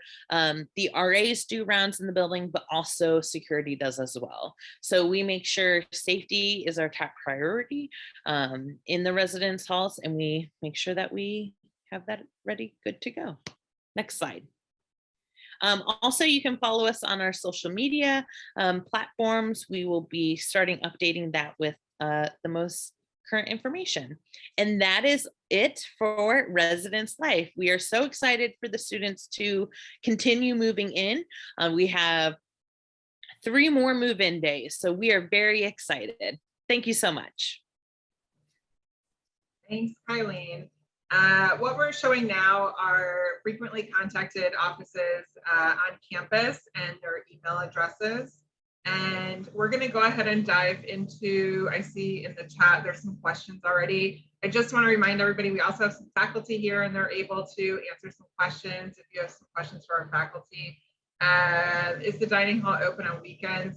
It's not. Students have kitchens in their room, so the traffic on campus is not quite as much on weekends as it is during the week. However, we also, as Eileen said, have some off-campus vendors, so students tend to either cook in their rooms or go to one of our off-campus locations. Eileen, there's one of the questions is about capacity of 55th Street and are the rooms full? Yes, so I would say that we have very, very limited opening spaces in 55th Street. And right now, we have a lot of completely full rooms. So if people are still looking for housing, we will do our best. But right now we have very, very limited space in both buildings, to be perfectly honest.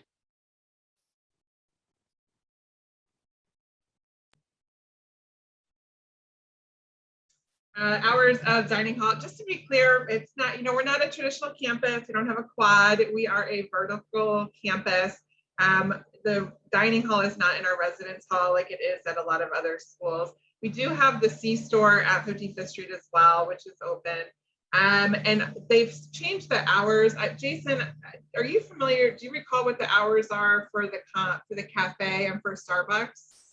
Starbucks, I think, is open at either 9:30 or 10 and goes until about 6. And the cafe, I think they're still figuring out for sure what their hours are going to be. Right. We also are doing Boost mobile ordering. So students can kind of have a contactless experience to pick up their food. Okay, they're coming in fast and furious. Christina, there's a question about if the student received a scholarship check written out to the college, where should it be sent? Scholarship checks can be either dropped off to the Center for Student Services. We are there 5 days a week, Monday through Friday, or it can be mailed to the attention of the Center for Student Services, as long as the check is made payable to Marymount Manhattan College. If it's made payable to you as the student, then you can deposit that into your own account and make that payment to the school after. Very good. See, there's a question about address at 55th Street, and if I hit enter, it's going to post it. So I'm going to do it all in one line. But when you get to the building, we have the address in the lobby. Most people just take a picture of it. But it is 231 East 55th Street, and the student's box number, New York, New York, 10022. How do we know which group we're assigned to? That's for orientation groups. The students should have been notified a couple weeks ago which group they were in. If you send me a private message, I can check a list that I have. It's a few days old. But you can also, when you come and check in on Monday, find out what group you're in.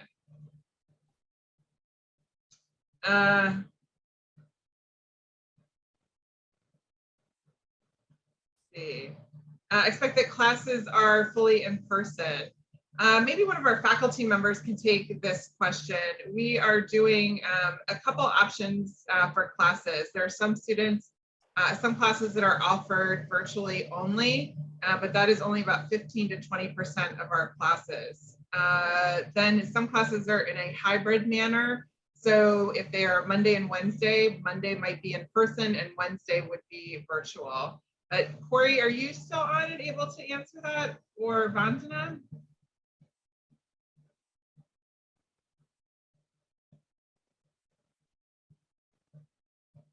Oh, Vandana, you're on mute. Hold on. I just found you. Okay. Yeah. Okay. You're right. Most of the classes are in person, many of them. And you will find that in the college bulletin, they tell you exactly which classes are in person, which classes are blended, and which classes are online. Everything is written out there. And so students can check that. And very often their instructor will also be sending them emails or information. So either on Blackboard or Brightspace, they'll get confirmation. You have to meet in class in this classroom on the following days. But it is already on the college bulletin. Full description is on the college bulletin. And it says blended classes, in-person classes, and online classes. All details provided. Great, thanks, Vandana. Vandana is the chair of our business division. Thanks for joining us today. Question, can we line up for moving in tomorrow without a car? Yes, we do have a walk-up line. If you come in a taxi, we just ask that you bypass the car line so you don't have to pay to just sit there and wait in line. You can go past the dumpster, past the parking garage, and get out there and then come back and get in a walk-up line, and we can help you there. The residence halls are open during most breaks. We do close during winter break, and that week generally between December, this year it's pretty early actually. I think the semester ends around December 16th. And I'm looking at Alex and Jade. You're probably very excited that the semester ends so early right now. So we close for that full break and then reopen for the January session. So students can generally move back in the day before January session starts. Because we have such a long kind of break between fall and spring semester, it generally is the end of December and most of January. That's why we close the residence halls at the end of December, but we reopen for January. And then students can pay a very small fee to be in housing during the January session. Judy, I think you can go ahead and stop sharing the screen. Thank you. Oh, Alex, thanks for that information on the commons. Are dance classes for musical theater students at another location, and if so, where? We have a variety of locations. We have several studios on campus. I think it really depends on what courses they're in. We do have some studio space off campus. Alex, I don't know that we have any dance faculty on, but you probably are in some classes and can maybe answer that. As a musical theater student, if you're talking about daily dance for musical theater, that is at an off-campus location. Right now, I know Manhattan Movement Arts Center is one of the locations we use.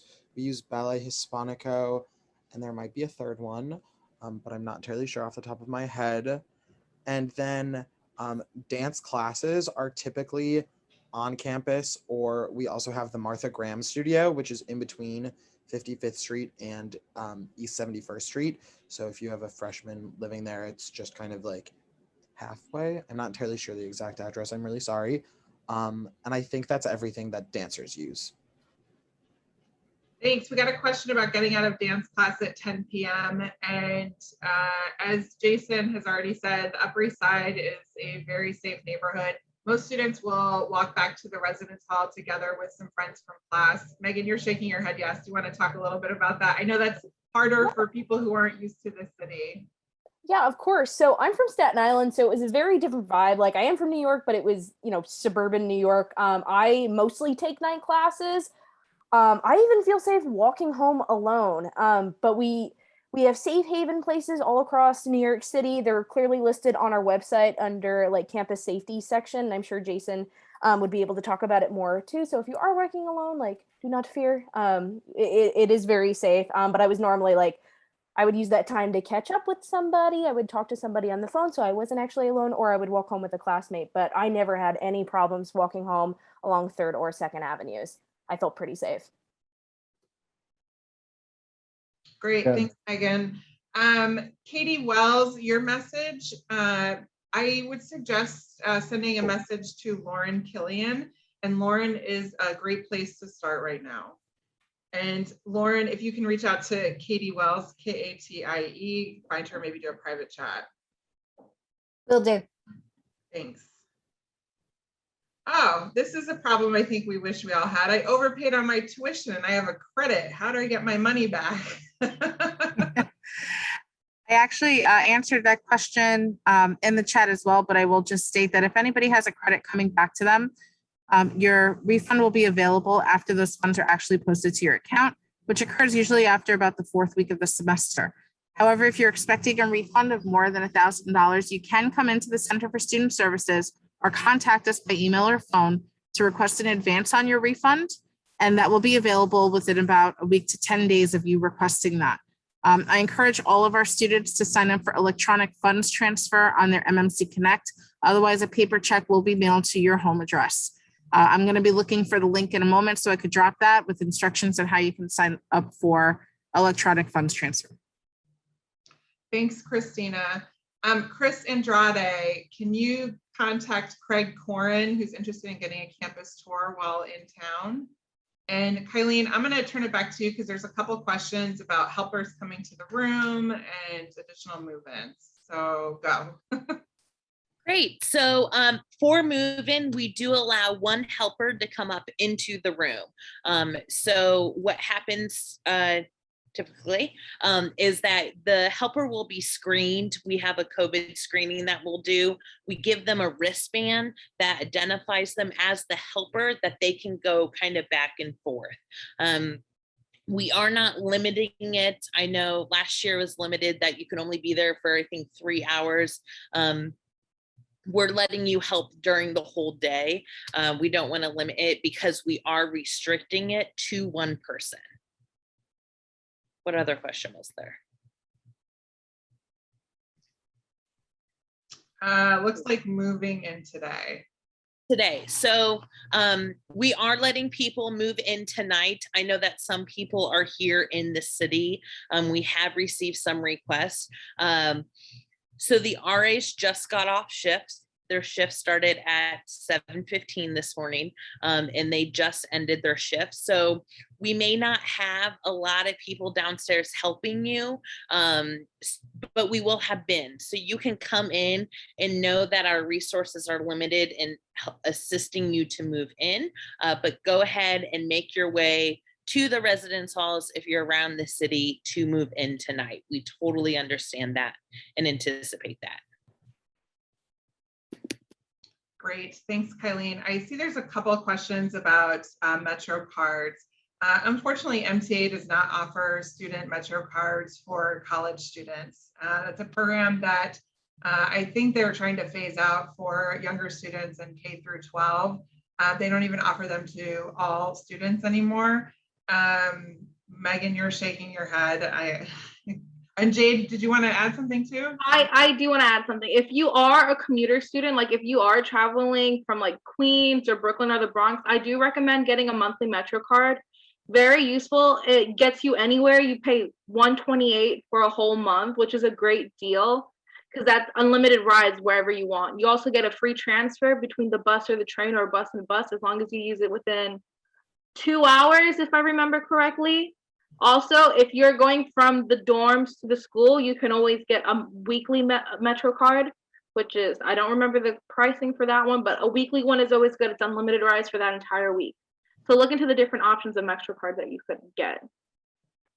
I'd also like to add, because I see another question and it kind of has to do with the Metro card. So during Welcome Week, we actually have 2 different sessions called Lost and Found on the NYC subway, run by your peer leaders. We're going to be teaching students literally like what to do when you get lost. So we have a route, and then we're going to be like, oops, wrong train. And then we're going to teach the students kind of how to get back to where they started. So I'll be on one of those sessions. Your children are going to be safe with me. No worries. I'm a pro at the train. So we are going to be teaching the students how to use the MTA system. Great. Thanks, Jade and Megan. I appreciate it. Somebody's asking if they move in tonight, can they spend the night with their family and come back tomorrow? Absolutely. Have them take you out for a really good meal and nice breakfast tomorrow before you come back. I know I went through all of those. Craig, your hand is raised. Do you have a question? Craig Corin.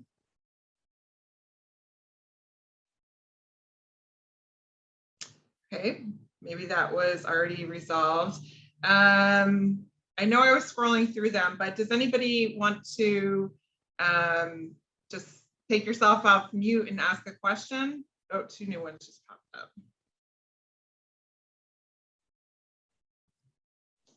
What was the latest time we could move in today?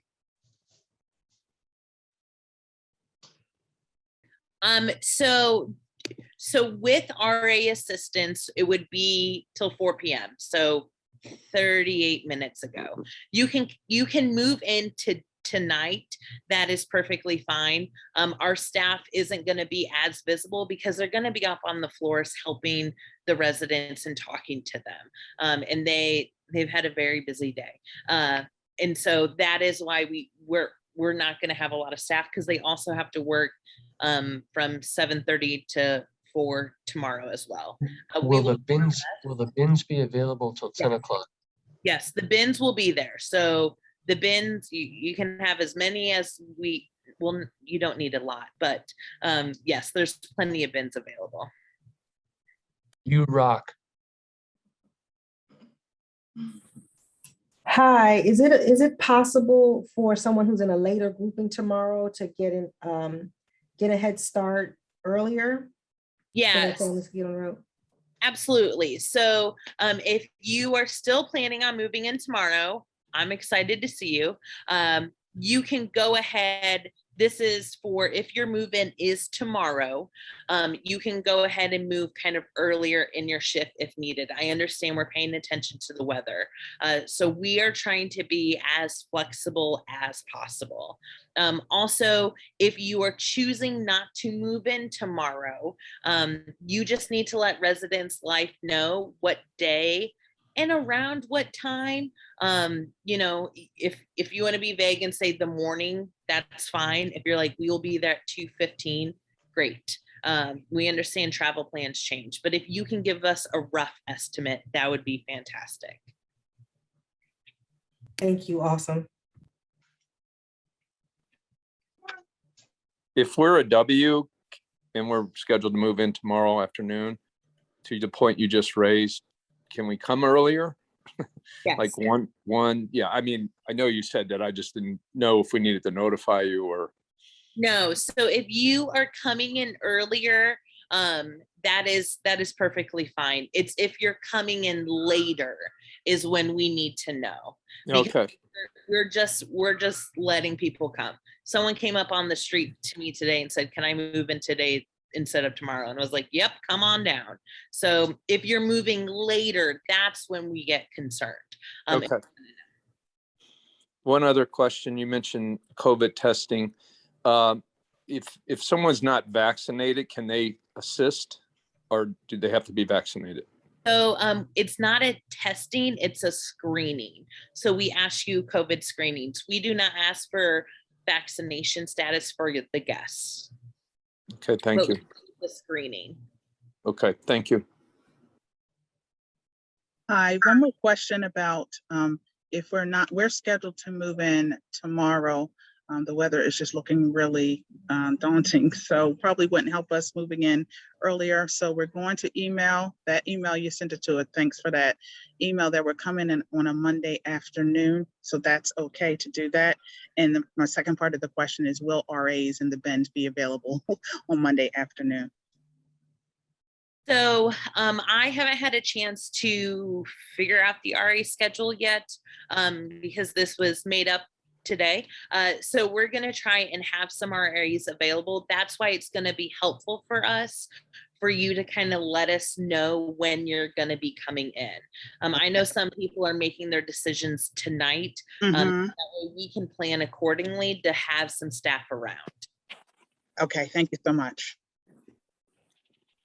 They might have just asked that. I just want to take a pause here and really thank everybody for joining us Hey, we today. have back in, we might have missed it.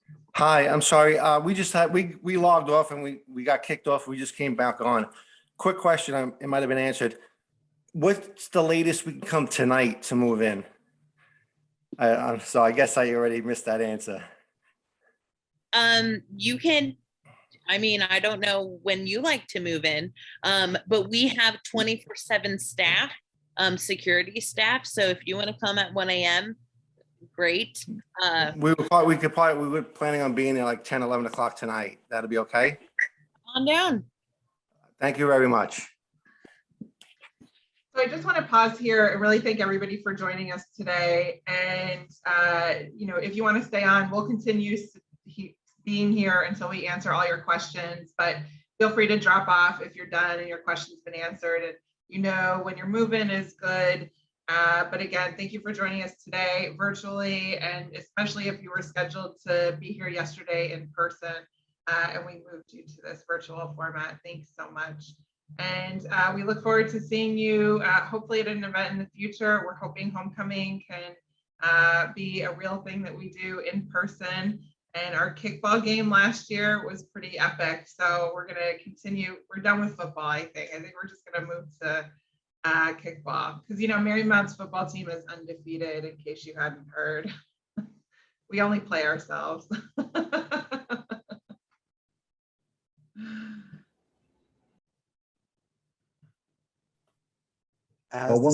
One last thing I wanted to share before everyone takes off is if your student has not yet submitted either proof of vaccination or a request for an exemption, it is past due.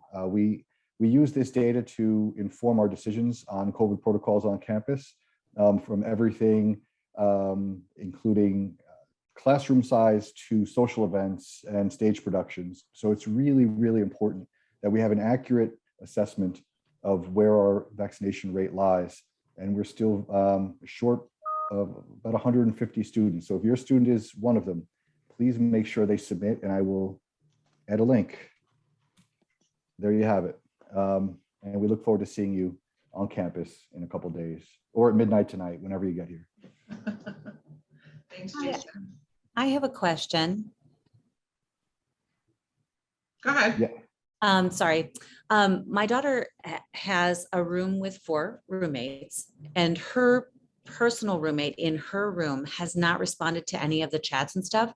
How do we find out if Because I know that there is a fine of moving things before your other roommate gets there. How do we find out if that person is still intending to come or maybe has withdrawn, or if they're maybe coming later? Because we just don't want to, move anything before we're supposed to. And we haven't heard anything at all from her. Yeah, so we try to update people if someone moved out of the room. If you wouldn't mind, do you want to send an email to Residence Life with your student's name and the roommate that you're struggling to get a hold of? And I'll do some investigation of it. Okay. Perfect. Thank you so much. No problem. Sometimes those students are international students who are working on their visas and trying to get here and don't necessarily have their communication set up. I don't know if that's the situation, but Colleen will certainly do some investigative research. Awesome. Thank you. Thanks. Any more? Savannah, do you have a question? Nice hand raise. Thanks for using the Zoom options. Thank you. I'm just trying to clarify because I know there's all the COVID restrictions, and I know, and you might have already answered this, so I apologize. They're saying that only one person is allowed to move them in. It's me and my daughter's boyfriend that are here. So I mean, I'm wanting to be able to, he's probably going to help her move in, but I want to be able to go see her dorm room too. I mean, once that move-in slot is completed, are we allowed to screen and then go up? So we are only allowing one person. So, and that is because we want to limit the amount of people in our buildings and limit the amount of exposure. So unfortunately, people are having to decide which one goes up. So after move-in day though. So on another, like the following Monday or Tuesday, would I be able to? No, so we're not allowing guests unless they are Marymount Manhattan students. That is it. You can come into the lobby of the residence halls and she can come down, but you will not be going up into the apartment. Okay, thank you. Even if we show a vaccination card. Wow. Okay. All right. And I also wanted to clarify about guest and if she had or if they had any kind of overnight guest or something like that, because there was some confusion that if they did have like a guest that came to town, that they might be able to get some type of form signed through their RA or something like that. Is that the case? No, so we have no overnight guests this year. That was the same as last year. We're continuing that policy. Okay, all right. Thank you for the clarification. All right, appreciate it. I have two questions. One, can you, and you may have mentioned this already, when is the Parents' Weekend date? We have not mentioned that yet. Let me pull up my calendar. It's in October. It's parents, friends, family, parents, homecoming weekend is October 22nd, 23rd, 24th. Okay, thank you. And I just forgot my second question. I'll come back.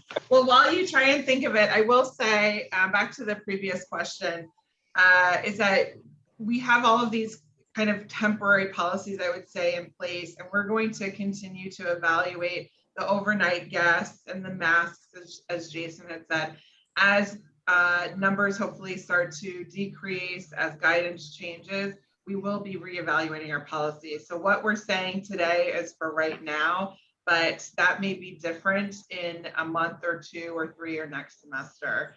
So keep that in mind. Craig, you had a question?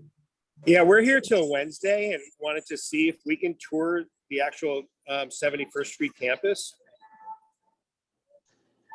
Yes, our director of admissions is on, and I think he is reaching out. So he'll be in touch with you.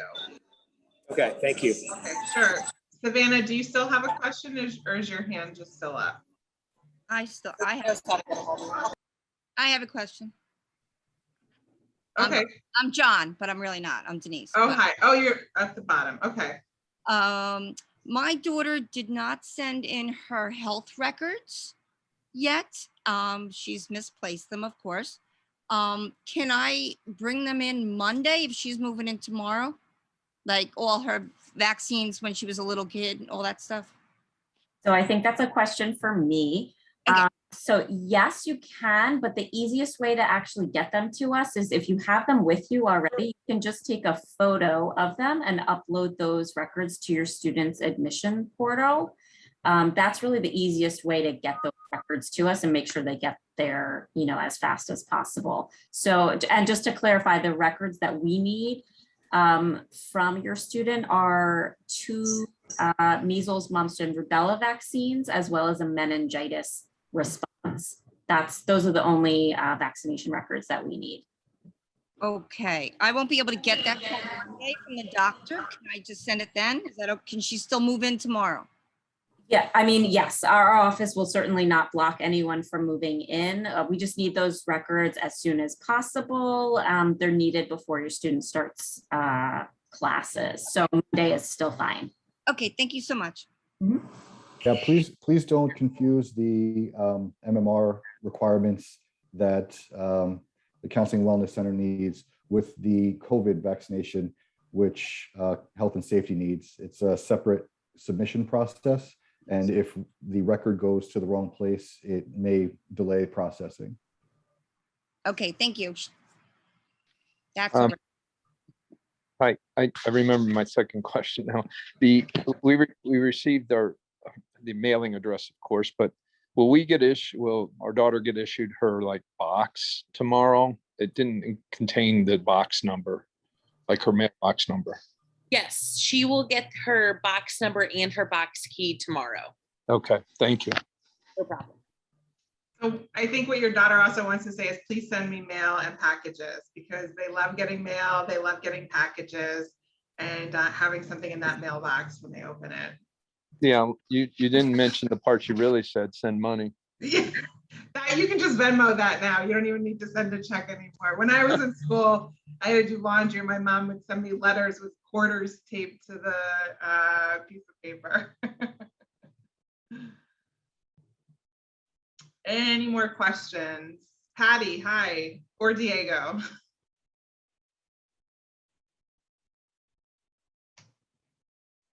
I think they're just giving you a high five, Emily. Maybe, that's fine. Can you hear me there? Oh, there Yeah, we hi, go. go ahead. Sorry, yeah. I see that beds are assigned. Will there be someone to help us out, figure out which bed belongs to whom? Yes. In the room? So in each apartment, there is actually some floor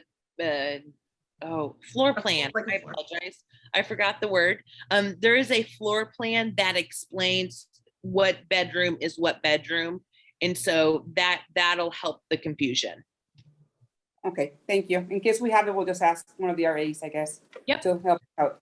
Yep, and her room key will only open up her correct bedroom, and then it'll say the floor plan will say what bed is hers as well. Okay, thanks so much. See you guys tomorrow. No problem. See you tomorrow. I'll be the one in the poncho. Great, thanks. Hi, Bridget, go ahead. Hi, when can he submit a maintenance request to have his bed lofted? Does he have to wait till he actually gets in there and everybody gets in there, or could he submit that now? Can you hear me? Oh, sorry, someone sent me a direct message. I apologize, I was trying to multitask. That's okay, I just thought maybe I forgot to unmute. So if he would like it right now, normally he would put in a building request. If he wants, send an email to Residence Life for that request, and then we will work to get it on. The nice thing about move-in day is that we have tons of facility staff members ready to go if there's any issues in the apartment or if they need to change their bed. Perfect, thank you. I'm going to have Judy, can you put back up that contact, the office contact information? That might be helpful for some people.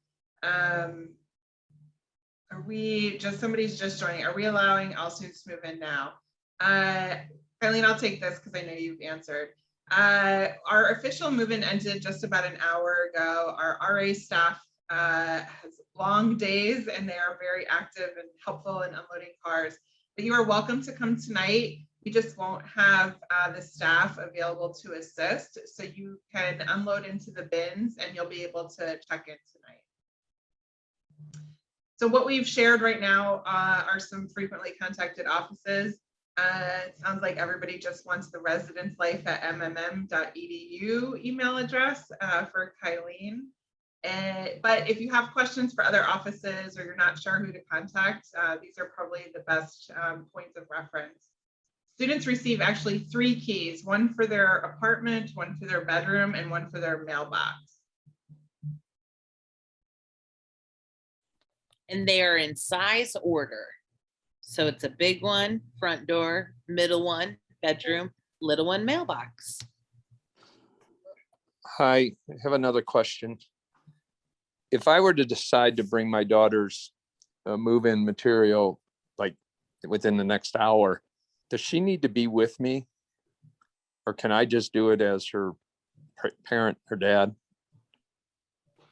She would need to be with you because she's the one collecting the key, right? So she's the one who would give you access to that room. Okay. Okay. Very good. Thank you.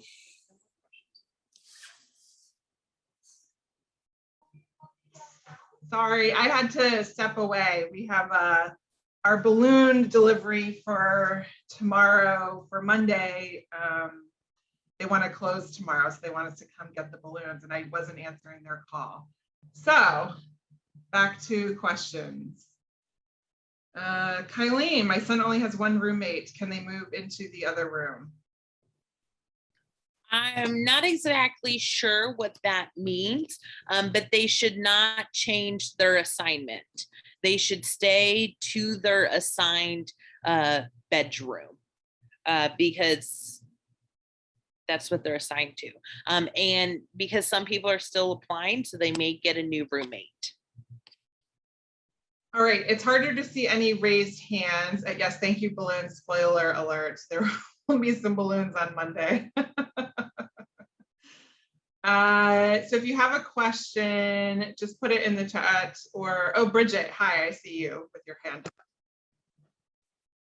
Or did you ask it already and it just hasn't come down?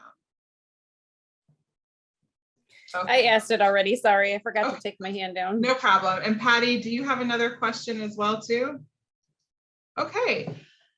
I think we're going to go ahead and close out this parents orientation event. If you come tomorrow, I'm pretty sure there's going to be fewer residence life questions because everybody will have moved in already, and we won't have nearly as many questions about when to come. But the program will be similar, so no pressure to come tomorrow. But thank you everybody so much for joining us today, and I hope we were able to answer all your questions. And if you didn't want to ask or just couldn't figure out how to chat or just don't want to do that, feel free to reach out to one of these email addresses below. Or you can contact my office. I am the studentlife@mmm.edu, and I'd be happy to connect you with the right person who can be most helpful. And we'll see you, well, we'll see all your students on Monday, hopefully. Thanks, everyone. Have a good evening. Thank you. You too.